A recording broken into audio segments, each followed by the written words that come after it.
To our next conversation.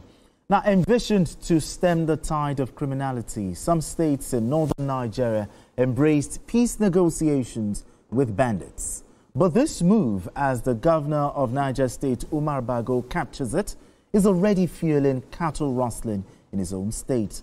Governor Bago raised the concern, describing a situation where rustlers steal cattle from state to other states to get peace cover as unacceptable.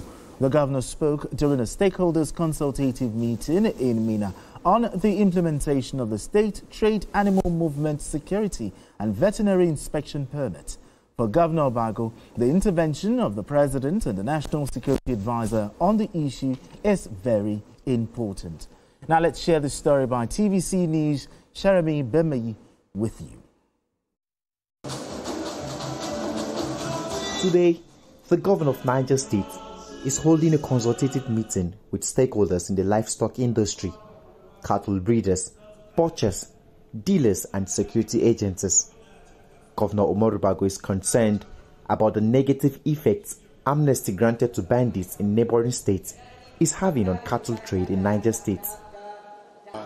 Some states that have gone into agreement for peace treaty with the bandits, we have found these same bandits, coming into Niger State, to steal cattle from our herdsmen, and this is not acceptable.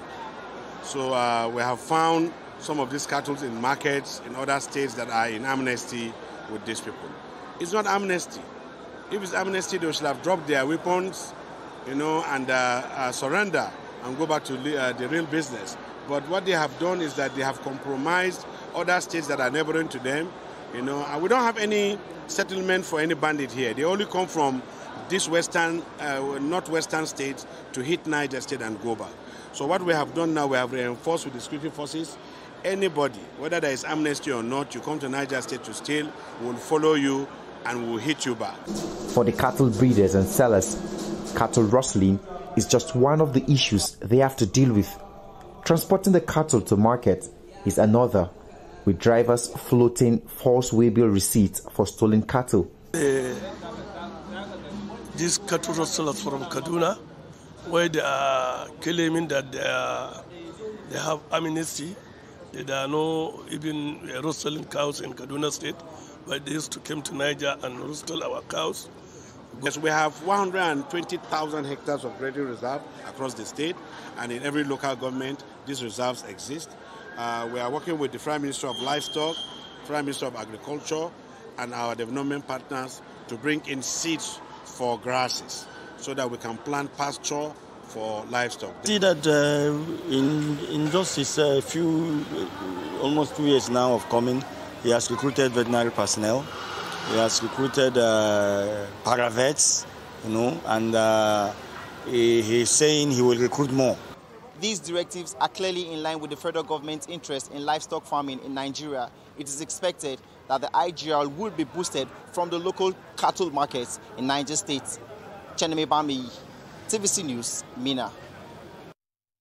All right, thank you, Chenemi Bami. BKO, how concerning, are the issues raised by the Niger State governor?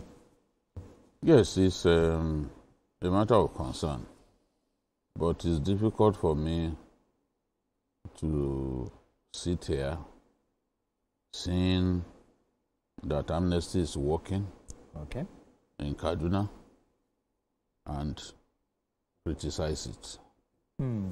It's difficult because I went to Briningwari, for example. Yes, you did. And I moved on. At a point, I even shot a video where I said, look, I'm moving around town now. There's not a single soldier walking around with me. So given that situation, I cannot say that you have to use the same approach. The kinetic and non-kinetic approaches are important if we are to solve this problem. Now, it makes no sense for bandits to have to agree to lay down their arms somewhere, to agree to stop attacking people and then go elsewhere and be attacking people. So the NSA, just as the governor suggested, has a role to play here. Because the NSA was critical in achieving that return to peace in parts of Kaduna, like Birnin-Gwari, which used to be the most dangerous the hotbed, place in our country. In Birnin-Gwari today, even banks, they've destroyed banks. The base stations are not working. You know, people, when we want to phone, they go and climb a mountain just to look for network. So, because for years, bandits were running rampant in the community. But today, people even drive in the night, going to Birnin-Gwari, and they are confident that they won't be attacked. The markets, you saw the videos that I saw, the markets were booming. And today, the biggest rice farmer in the whole of Kaduna State is from Birnin-Gwari. That's to tell you the advantages that you can reap from Amnesty, from peace. From peace. You know, when people choose not to kill one another or attack people, they'll be able to go to their farms and they will make a lot of money. So, for me, what I've always demanded is, when you do amnesty, the contiguous states should also be ready to also do amnesty. To do, yes. Okay. When you make peace with these bandits, the contiguous states also need to join you, so that there is no escape route for anyone. Now the governor is saying some people will steal cattle somewhere, you know, they will find them in another market. Exactly. Bandits who leave another state after they've agreed to lay down their weapons to go and operate there, those ones cannot be said to be interested in peace. And that's why you see, even in one of the interviews that I had with the father of the biggest bandit in that whole area, the father said that his joy will be for this peace that they are enjoying now to spread across the states, the region. Okay, the entire northern region. So that's what he's saying, because some shouldn't be in pains while others are sleeping in peace. You know? Living in peace. So northern leaders, for example, the governors of the 19 northern states, they need to come together, put heads together and say, okay, how do we solve this problem? How many of us can do this? Because it's possible. It's possible to achieve peace when you understand each other's language. Absolutely. We're in the month of August. I went to Birnin-Gwari in January. Around second week of January. Up to today, the people are living in peace. Markets that were shut a long time ago have been opened. So people are selling cattle and other things. They're selling grains. It's a very big food markets. So I get the point that Governor Bago is making.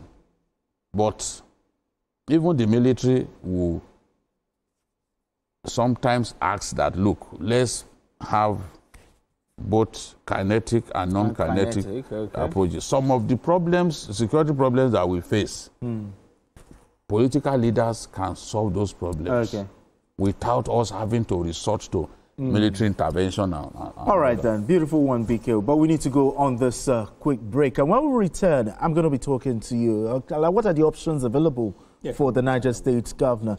We'll be back after this break. Don't go anywhere. Hang out. All right, Charles, what are the options available, you know, to the Niger State governor to address, in addressing this issue? Do you think he needs to, you know, engage with the neighboring state governors? Or talk to me. Yes, I think, because Biggie already mentioned it. If you come to, I think part of the reason why they have governors forum is where, you know, you have peer-reviewed mechanisms, they share ideas, they share opinions, states that are contiguous, they work out things together. If you come to the Southwest, it's not very likely that crime will be committed in Lagos and then the criminal will run to Ogun State and then have any free reign there, or vice versa. So what they do is that not why they came up with the issue of Amotekun for Southwest, for all of them to, to connect each other, so that one state, you not do anything in one state and run to the other state. Yes. So what they did was to collapse the whole entire region. In South and make it one center for how would I say it now, for security. Okay. Exactly. So they need to come to Southwest. If you copy the template and go over there and paste to suit their peculiar environment. Now, there's amnesty in Kaduna for criminals. Well, amnesty, I don't know whatever nomenclature you want to use. But as he said, you lay down your arms here, then you pick up the arms, and then you cross the state. Even the government is even saying that when they rustle this thing, they kill them in the bush, bring them to the market, and it's even cheaper. They call them what I said, these animals they kill in the bush.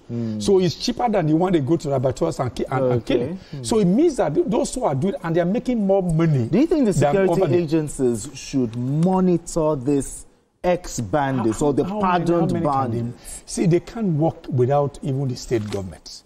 That's why I said, I had to use what is happening in the Southwest now as a launch pad for them.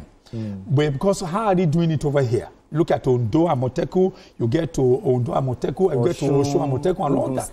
So you have a lot to learn from what exists right here in the Southwest. So you have maybe Amotekun is working with the police is working with the NSCDC and all that. So it has to be all of them coming together to say, what do we do? Kaduna, we're having a problem. We don't have amnesty here. How can we do it to ensure that when you have the peace that you have been able to procure, we can also procure that peace here. If for them to say, okay, let's also embrace amnesty, then they can also go to, how did you do your own? Then they can also come over there so that you won't have criminalities in one state and then you have pains in the other. So I think that's exactly what I think this governor should do and then his government should do in order to be able to come to the peace. I mean, BK, now that the governor has complained, publicly, but beyond public complaints, are there concrete legal steps that the governor can actually take in addressing this matter? Legal how? In addressing this matter. This is legal. There's no legal step that this is purely see, security matters. Even before Kaduna came up with amnesty, Niger State was already very notorious for banditry. Oh, yeah, of course. So it's not. I disagree that because they've made peace in Kaduna is the reason in Niger. Just check, go back. In fact, Boko Haram, the first noticeable incursion of Boko Haram into the North Central was around 2022 or so. Okay. Shekau posted pictures of his men somewhere in Niger State during Salah. They were celebrating Salah in the forest of Niger.